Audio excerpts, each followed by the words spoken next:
What do we think? Game, late game, break it down for us. All right, so we are looking at Basic running on this Harith going up against Zia on the carry. Time and time again, we used to see the Harith actually picked up as a counter to the carry, and this could be possibly why Basic did slot it. So Zia is going to have to play a little bit safer. Zia's not as mobile neither, but we know that's a comfort pick that he thrives on. Definitely one of the keys to victory is going to be focusing on getting that ADC to those core items as soon as possible. For BTK, it's going to start with MLBB Zane being able to get his objectives, being able to get his buffs, and also these turtles. We know when BTK gets these turtles, they're able to scale a lot better. And if they can deny Cloud9 the early phase, they may be able to go for that early finish like we've seen in yesterday's matches when they were going up against Gosu and Nighthorde. But they have to watch out with Cloud9, especially because Shark is running on this TIG. He can be very aggressive. He can deny the invasion plays from Cloud9 if they do want to try and go in, delay MLBB Zane from his normal farm rotation. Yeah, I mean, BTK has been known to at least do pretty well in some of these skirmishes. Last time Cloud9, I think, really beat them in the macro game, really beat them in map control. Something else to point out is Zia does go for the flicker here, right, instead of the Purify, which I think early game might be a little more helpful. When we creep into, mid to late game, it could be scary. I think Flicker might be the more aggressive skill here. Be able to chase a bit more, be able to reposition more. But if that Ruby locks on at any point, it is going to be scary. It could be checkmate for Zia. So he's really got to play. He's got to bring out his mechanical prowess using that Flicker. And they are going to have to watch out for this chip. You kind of mentioned what impact it has. Nice, I'm offended. Does lock on. The Lantern Flare pulls Shark in. He might not be able to get away from this. Force use second skill just to get away, actually. Nat still holding the front side. MLBB Zane trying to find a way to this turtle, but Cloud9 not rushing it at all. They're going to back away. Best player still not there. As we do see Nat start to kind of, keep vision on it, but BTK also taking their time as well. Yeah, now best player is going to rotate to it, try and make the advantage with the separation. Zane not in distance for a retribution play. Does he go for it? Eternal Guardian does come down. Turtle goes to the side of Cloud9, and everybody just disengages. We saw. Oh, wait a second, to the boss side. Zia with the first blood up against Basic. 1v1, well played. Well, that's a trade, right? Even though they were not able to. Oh, Shark! Shark has to use the flicker to get away. All right, we're 3 minutes in, Weezy. Already kill, a couple almost kills after that. Yeah, good trade, though, on that turtle with the 1v1 matchup. Zia able to take down Basic. The hair is supposed to technically be the counter, but it's not looking like that's the story today. We know Zia's very comfortable, already picking up that crossbow to work in his favor. You need to be careful, right? It's the ticking time bomb when you have a carry who's scaling, especially this early. Not able to get that turtle, though, is going to hurt BTK just a little bit, and it's a good objective from the side of Cloud9. But look at MLBB Zane. Look at Shark. Yeah. They want to continue to put that pressure in the gold lane. They want to build upon that. If they can delay Basic and shut him down even further, it can help them toward that mid game. The implosion does land on to Basic, and he's taken out again. That's 0 and 2. Nats tries to come in, gets a nice I'm offended, and MLBB Zane taken out. It's Chaos for the side of BTK. Shark just trying to get away, but Nats finds the kill. Another big I'm offended onto Fried Chicken, pulled back in. Fried Chicken just trying to walk away. Fried Chicken looking for anything, but he does not make it. Nats gets the kill, and now Zia also in a bad spot up against the wall. Able to get a nice shot onto Marcuti, finds it, but best player responds back. It's a couple 1-2 shots from both teams, but Cloud9 comes out on top. All right, so we're trading blows. A 2-for-1 trade right there. Still going to work for Cloud9. Able to take down Zia. Makes up for Basic falling super early. But Basic, he has 2 deaths already, so he needs to be careful. 4-3 on the scoreboard. Currently looking at almost a 2K gold lead in favor for the side of Cloud9. We got to see them also be able to take that first turtle. Here goes that play, though. It looked like BTK was in control, but then you start looking at members of Cloud9 rotate down. Look at Cold World quickly getting there. A good punish, but the I'm offended play is what really shines there from Nats to keep Zane in position and to be able to shut him down. Shark falling right beside him right there in that engagement. Yeah, I mean, and then the teleport, right? The shortcut that brings everyone in. BTK would have been able to get away safely, but that shortcut from the chip, like I said, is going to be a wild card, and BTK has to watch out for it. Here comes another shortcut. A lot of damage onto Zia, brought down to about 10%. Zia tries to flicker away, unable to make it. Basic gets the kill, and now another I'm offended comes in from Nats, locked on, brings down Fried Chicken, and BTK lose 2 members. Two members falling for BTK. Need to be careful. Now a 6-3 lead.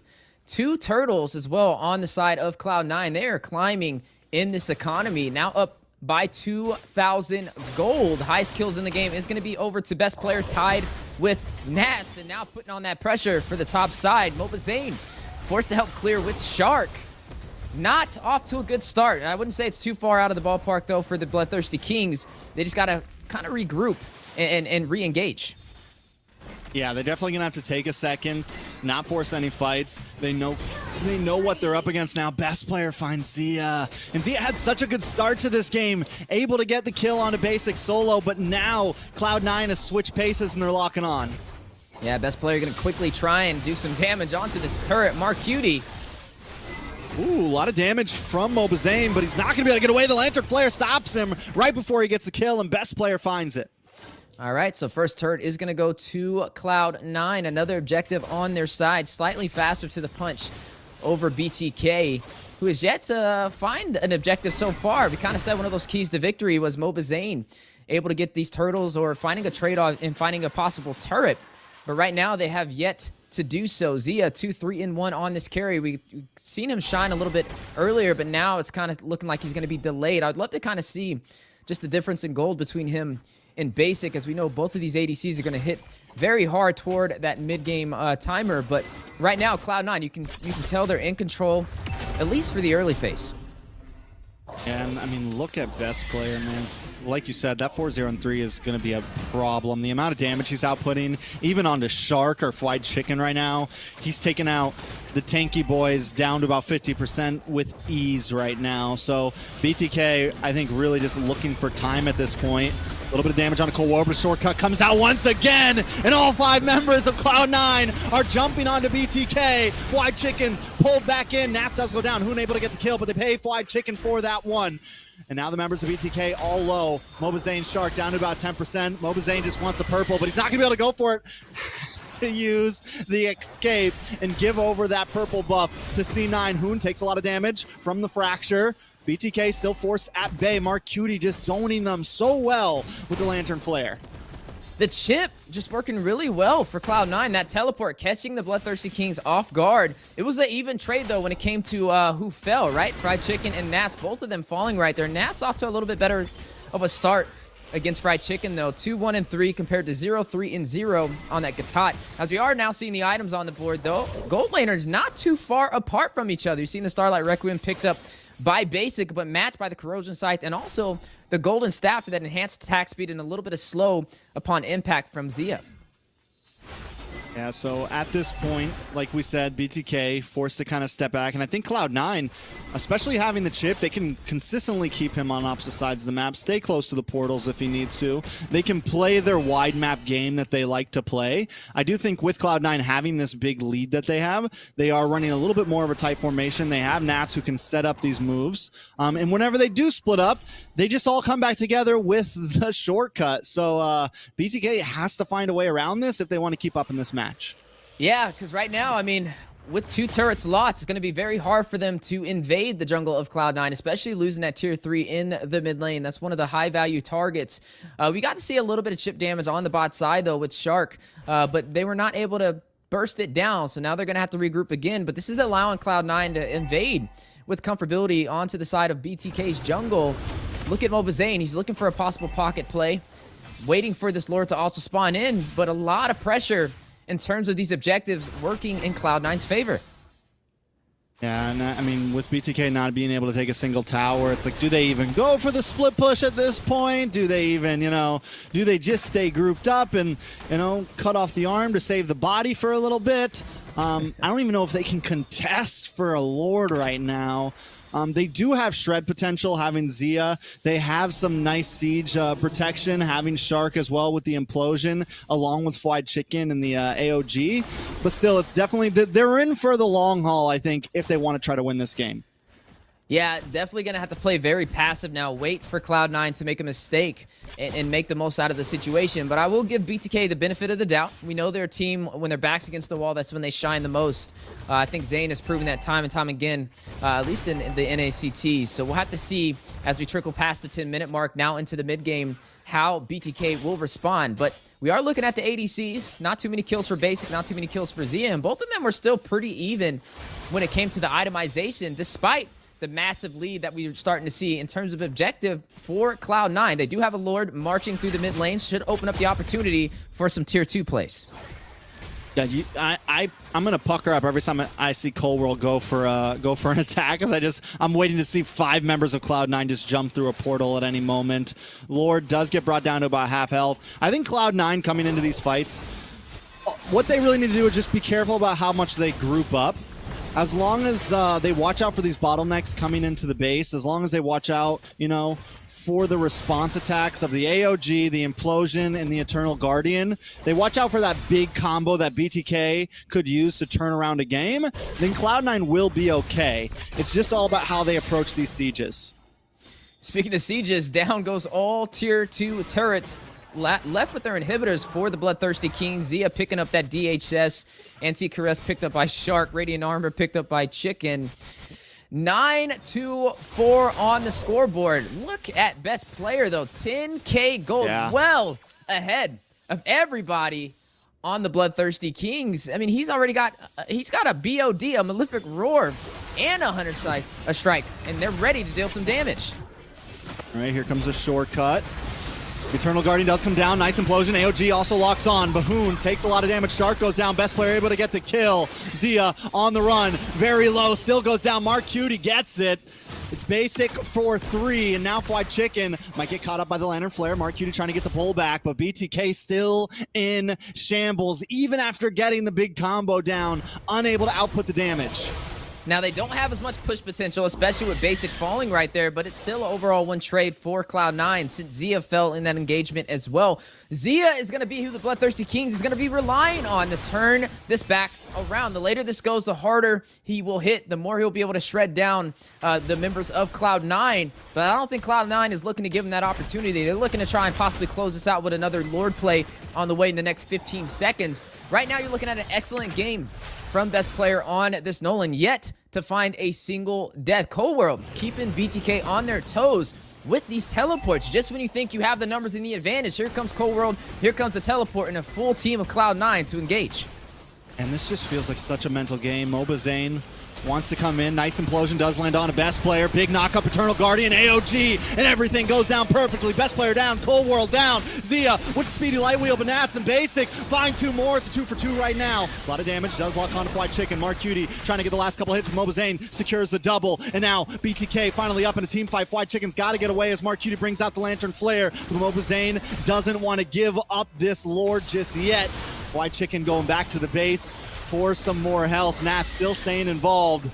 Zane brings out the enhanced knife, looking for the chains, gets pulled in by the Amafenda, the Lantern Flare. Zane might go down. Nats gets the kill. He stayed too long, and now Hoon on the run, forced to use the flicker. Fried Chicken gonna get back involved, looking for the taunt. Nats still there. It's still a fight for a Lord at 30%. Mark Cutie, Nats up against Fried Chicken, and Shark coming soon. Man, a bloodbath in the Lord Pit, and we're still going. Chicken, Shark, ready to contest against the 4-man rotation of Cloud9. And best player gets the Lord, though, in the end. Cloud9 space out that fight long enough and come out on top. I feel like Zane maybe shouldn't have went for that. Maybe I get it. You just got the double kill. You feel like you can pull it off, but him going down is what swayed that over to Cloud9. Yeah, I mean, he didn't have the retribution, right? He started to pull the aggro. He realized that not only Basic, but also best player were down. But without that retri, he should have just left that Lord alone. He should have disengaged and waited for the team to get in position to fight again. And yeah, unfortunately, that worked inside of Cloud9's favor to be able to take this Lord and now use it against them. An opportunity to be able to crack open the base for the Bloodthirsty Kings. All right, so Lord encroaching onto the top inhibitor. It goes down. 2 left standing for the side of BTK. Best player dancing back and forth. Shark looking for the big implosion play. Looking for anything. Gonna get I'm offended back in. Taken out before he can even pop an ult. Basic drops him on force. Starts out putting the damage. Fried Chicken brought low. Taken out as well. Basic with the double kill. Hoon does find Nats in the chaos, but it's still a 2-for-1 and minions are still coming. Mobazane looking for a target. Backs off, and now Cloud9 maybe taking their time with this. Mark Judy gonna flicker in along with Basics. Mon's Force drops in the tower, drops along with it. Mobazane just forced to retreat here, but the fracture. Basic gets the kill, and Cold World comes back up with an immortality. C9 finally decides to back off. Yeah, they smell a shark in the water, going to be spawning in soon, and they definitely don't want to test that implosion play again. But it was a good read. They saw Shark was out of position. They knew if they could burst him down before he could get that implosion, they didn't have to worry about the setups, and it allowed them to open up the base. One more inhibitor to go through for the mid lane.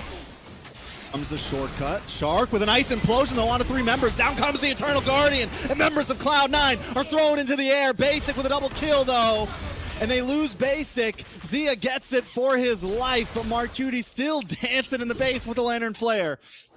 Yeah, no push potential though, so best player Marcuti definitely going to want to push back. Here comes Mobazane, ready to clear these minions. Do they go in for the engagement? They're still holding it down in the mid lane with just best player in Marcuti. Possibly checkmate right now up against the Bloodthirsty Kings for game number 1. Not too much insurance behind the Bloodthirsty Kings with only that inhibitor in the mid lane standing. You're already seeing some of the immortalities being picked up. Shark picks one up. You're seeing the Rose Gold Meteor picked up over there by Zia as well for some additional shielding. He picks up the Wind of Nature on top of that, worried about the physical damage possibly coming out and bursting him down. Right now, we're only 16 minutes in, and you're looking at BTK only with 1 inhibitor standing and down by 6,000 gold at the 16-minute mark. Yeah, at this point, the only way BTK is coming back is they need that big wipe, right? They need that 5-man wipe out. They need to be able to push down the mid lane, push down a lane, and go for the crystal, right? I mean, they are closing in on the 50k gold mark. Zane has about maxed items at this point, but still Cloud9 has enough of a lead on the other members of their team that BTK is still going to have a bit of trouble with this. They have to outclass them if they want to win this. It's not going to be done with brute force. Yeah, definitely going to have to play a little passive and wait for an opportunity to shine if BTK wants to have a chance to turn this around. Best player getting the Lord. And Cold World decides not to use the shortcut there. Speedy Light Wheel comes out from Zia, getting some nice damage onto Cold World, but Cloud9 again, I feel like we've been seeing them play so precise. They never really overextend. They get their objective. If they don't need to fight, they know they don't need to fight. We got the Lord and we just wait for the push. Yeah, right now, Shark is going to have to get the set of a lifetime to be able to turn this game back around for the Bloodthirsty Kings. That implosion is going to be massive if they want to have a chance to be able to win this game. You already see him in position inside of the bush waiting for that opportunity as the Luminous Lord makes its way on the top side. Winter Crown picked up by Marcuti as well. A lot of late game items, a lot of survivability may come into contact when both these teams engage, as you are now seeing this Luminous Lord cross into the base in the battle for the inhibitor.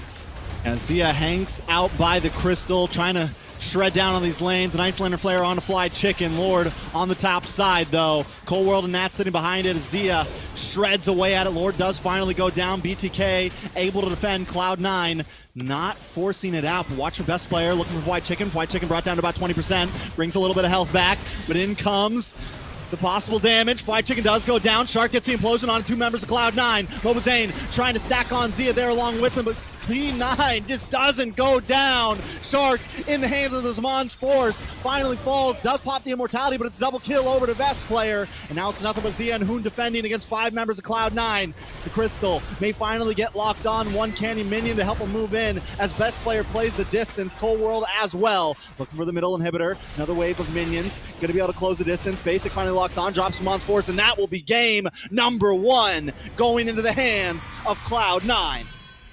A flawless game at that.